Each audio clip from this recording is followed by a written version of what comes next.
So you go down to the subway at rush hour and see a crowd of T-Rexes. They're literally everywhere. Some are buying tickets, others are trying to push through the turnstiles. They're having a hard time with it because of their size. And there's a uniformed T-Rex employee who pushes other dinosaurs inside the subway car so the doors don't pinch their tails.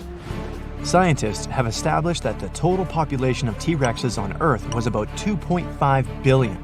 That's like the entire human population in 1940, or the total population of almost 300 New York cities.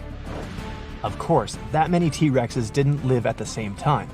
2.5 billion is their total number for the entire time of existence. Usually, there are about 3,800 in an area the size of California. And there are about 20,000 of them living at the same time.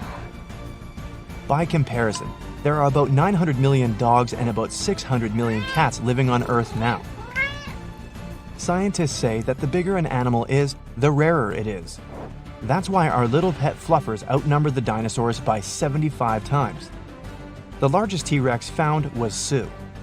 Its hips alone reached the height of a basketball hoop, and its overall length was like a school bus.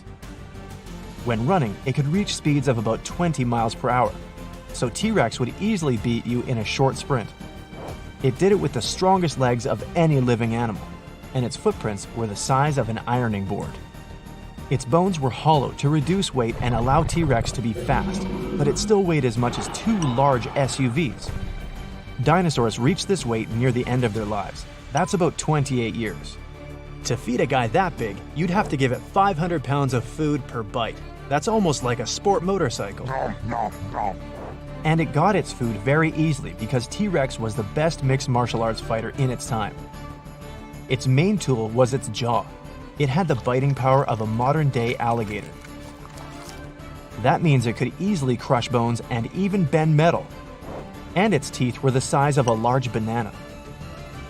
They were conical in shape and sharp as the tip of a needle.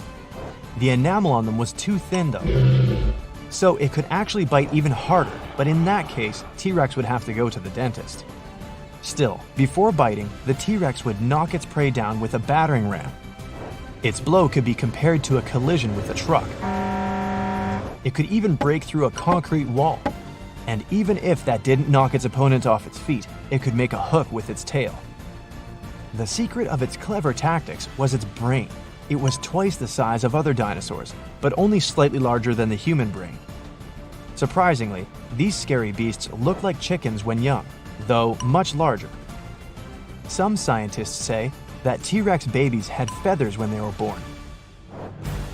There was a myth out there that T-Rexes couldn't see motionless objects, so to get away from it, you just had to freeze in place. Then the T-Rex would shrug and walk away. False. Its eyesight was 13 times better than humans. Plus, it had an excellent sense of smell, so it could track you down just like a hound dog. But there were dinosaurs 4 times bigger than the T-Rex. Argentinosaurus was about 130 feet long. That's like 2 tennis courts. Just one of its vertebrae was almost as tall as a grown human, and its weight was like 2 Boeing 737s. It's the largest land animal that has ever existed on Earth. Because of its size, its population was very small. Now, only one incomplete Argentinosaurus skeleton has ever been found, compared to over 20 T-Rex skeletons. Argentinosaurus could wear the crown of the king of dinosaurs, but it was a peaceful plant eater. It moved at about 5 miles per hour, slightly faster than normal human pace, and to nourish such a large mass, it had to eat constantly. So these guys mostly hung out near tall trees and chewed on leaves. Aggressive dinosaurs like the T-Rex were afraid of the giant Argentinosaurus and didn't consider it as food. T-Rexes were more likely to prey on Triceratops. These guys are as famous as the T-Rex itself. They looked like rhinos and were about 30 feet long, and their skull was the largest of any terrestrial animal. Almost a third of their entire body length. It was larger than the height of an adult human. It had 1 horn on its nose and 2 large ones on its forehead, but its trademark was, of course, the skull bone frill. Although they had about 800 sharp teeth, These guys were herbivores and didn't use their horns and collar as fighting tools. Rather, they were a kind of jewelry that attracted females, just like deer antlers or mountain goat horns. Stegosaurus was the same size as the Triceratops. You could easily recognize it by the spikes on its tail and the bone plates on its back. It weighed like a big SUV, but its brain was no larger than that of a dog, about 2.5 ounces. There's a theory that Stegosaurus had a second brain. Here at the back of the skeleton, there's an extension in the spine. This could have been the dinosaur's bone marrow, responsible for various reflexes and emergency actions. Then its main brain could have been busy with other tasks. And the plates on its back were not outgrowths of its internal skeleton. There were 17 of them, and they were independent.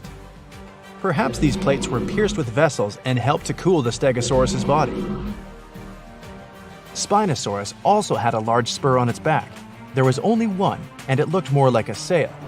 Spinosaurus was almost as long as a subway car and weighed even more than the T-Rex. It most likely used its sail for swimming.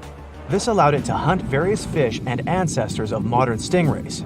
It could definitely outswim a human in the Olympic pool.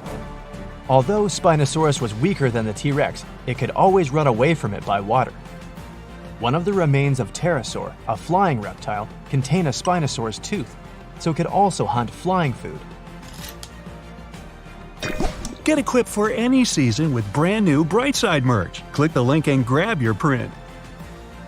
Velociraptor was a small dinosaur, as tall as a human's waist and 6.5 feet long. But it was incredibly dangerous because of its sharp, jagged teeth. They were basically like little saws. Their sharp 3-inch claws could open canned food in 1 second. One of the Velociraptor's remains suggested that these guys were looking for food in packs. This is only a theory, but if so, they could be compared to piranhas. They could leave nothing of their prey the size of a cow in just a few minutes. They also had feathers, which means they were warm-blooded. This makes them closer to modern birds. Archaeopteryx was an ancestor of many existing birds that lived about 150 million years ago. It was about the size of a modern cow and had a small tail, similar to the giant tails of large land dinosaurs. They may have been the next step in the evolution of common dinos. Flying dinosaurs were the only ones to survive the extinction event of some 66 million years ago. The main theory says that the dinosaurs were wiped off the face of the Earth by a huge meteorite. First, a bright orange dot like the sun appeared in the sky. Then, as the meteorite entered the Earth's atmosphere, there was a huge pop. It could be heard in every part of our planet. At the moment of impact, there was an explosion like billions of tons of TNT. The blast wave circled our planet several times. The energy near the site of the explosion turned into heat. Everything around it began to ignite like matches. Smaller pieces of meteorite began to rain down on the ground. Strong earthquakes and tsunamis with waves as high as the Empire State Building made the dinosaurs run for their lives.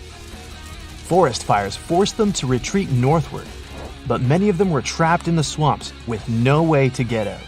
A huge crater about 90 miles wide was left at the site of the meteor impact. The space rock itself was the size of the whole of Manhattan. Flying dinosaurs and reptiles were able to survive this cataclysm in mid-air.